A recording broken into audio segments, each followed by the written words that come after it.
మహాకుంభమేళ సందర్భంగా త్రివేణి సంగమ జలాలతో అభిషేకం కూడా చేసుకొని స్వామిని పరిపూర్ణంగా ప్రార్థించుకుంటున్నాం. అనాయాసేన మరణం వినా దైన్యేన జీవనం దేహి మే కృపయా శంభో త్వయి భక్తి మచంచలామని. ప్రతి మనిషికి కూడా ఏం కావాలి మొదలుగా అంటే అనాయాస మరణం కావాలి. మొదలుగా కోరుకునేది ఏంటి అంటే మరణమే కోరుకుంటూ ఉంటారు. బర్త్డేలు చేసుకుంటారు కదా, అది డెత్ డేకి దగ్గరగా ఉందని అర్థం. ఆ బర్త్డేలన్నీ కూడా ఆ మరణం ఎలాంటి మరణం కోరుకుంటాము అని అంటే మన అనాయాస మరణంగా. ఈ లోకంలో ఈరోజు చూస్తుంటే చాలా అరుదుగా దొరుకుతుంటుంది అనాయాస మరణం. ఎంతో ఆయాసపడే ఈ శరీరాన్ని వదులుకునే వాళ్ళు చాలా మంది ఉన్నారు. అనాయాస మరణం కావాలంటే రోగ బాధలు లేకుండా ఉర్వారుకమివ బంధనాన్ మృత్యోర్ముక్షి అమామృతాత్ అన్నట్టుగా మహామృత్యుంజయ మంత్రంలో చెప్పినట్టుగా ఒక దోస పండు ఎలా అయితే సంపూర్ణంగా పండి తీగ నుంచి వేరవుతుందో ప్రకృతిలో ఇంకే పండు కానీ ఇంకే కాయ కానీ ఇంకో పుష్పం కానీ కాదట్లా. ఓన్లీ మనం దోస పండును మాత్రమే చూస్తాం. పరిపూర్ణంగా పండి తీగ నుంచి వేరవుతుంది. ఉర్వారుకం అంటే దోస పండు అని. అట్లా మా జీవితంలో కూడా ధర్మబద్ధమైన భోగభాగ్యాలన్నీ కూడా అనుభవించి గురువుల సంపూర్ణమైన అనుగ్రహాన్ని పొంది ఈ జీవితం ఇక్కడ తీసుకొని ఇంకా మంచి జీవితాన్ని తీసుకోవాలి.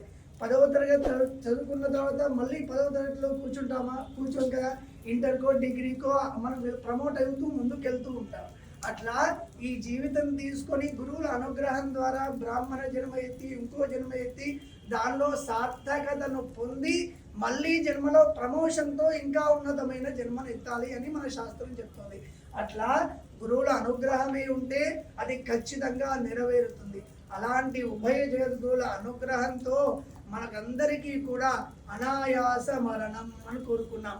ఎలాంటి రోగ బాధలు లేకుండా ఇబ్బందులు లేకుండా శతమానం భవతి అన్నట్టుగా 120 సంవత్సరాల ఆయుష్ పరిపూర్ణంగా తీసుకొని ధర్మబద్ధమైన కామ కోరికలన్నీ కూడా తీర్చుకొని ఈ శరీరాన్ని విడిచిపెట్టాలి. అలాంటి అనాయాస మరణం.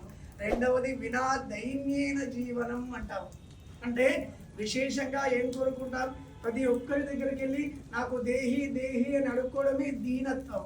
అంటే ఏమి లేకుండా ఉండడము దీనత్వం, ఉండి కూడా అడుక్కోవడం దీనత్వం. 2 రకాల దీనత్వాలు చెప్తారు అక్కడ. వినా దైన్యేన జీవనం. ఓ ఈశ్వర, నాకు ఎట్లా ఏది ఇస్తే నేను ఒకరి దగ్గరికి వెళ్ళి చేయి చాచకుండా ఉంటాను అని 6 సంవత్సరాల నుంచి మహారుద్ర యాగం ప్రారంభం చేశాం.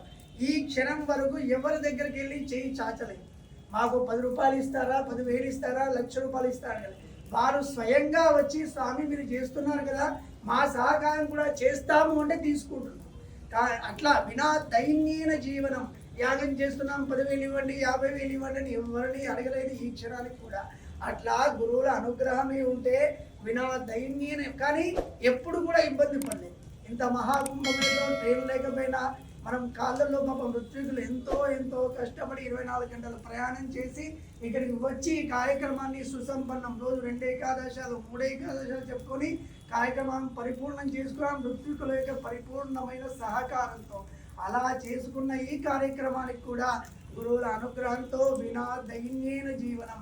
ఋత్వికులకి అంటే ఋత్వికులు కూడా ఒక రకంగా యజమానులు ఈ కార్యక్రమంలో.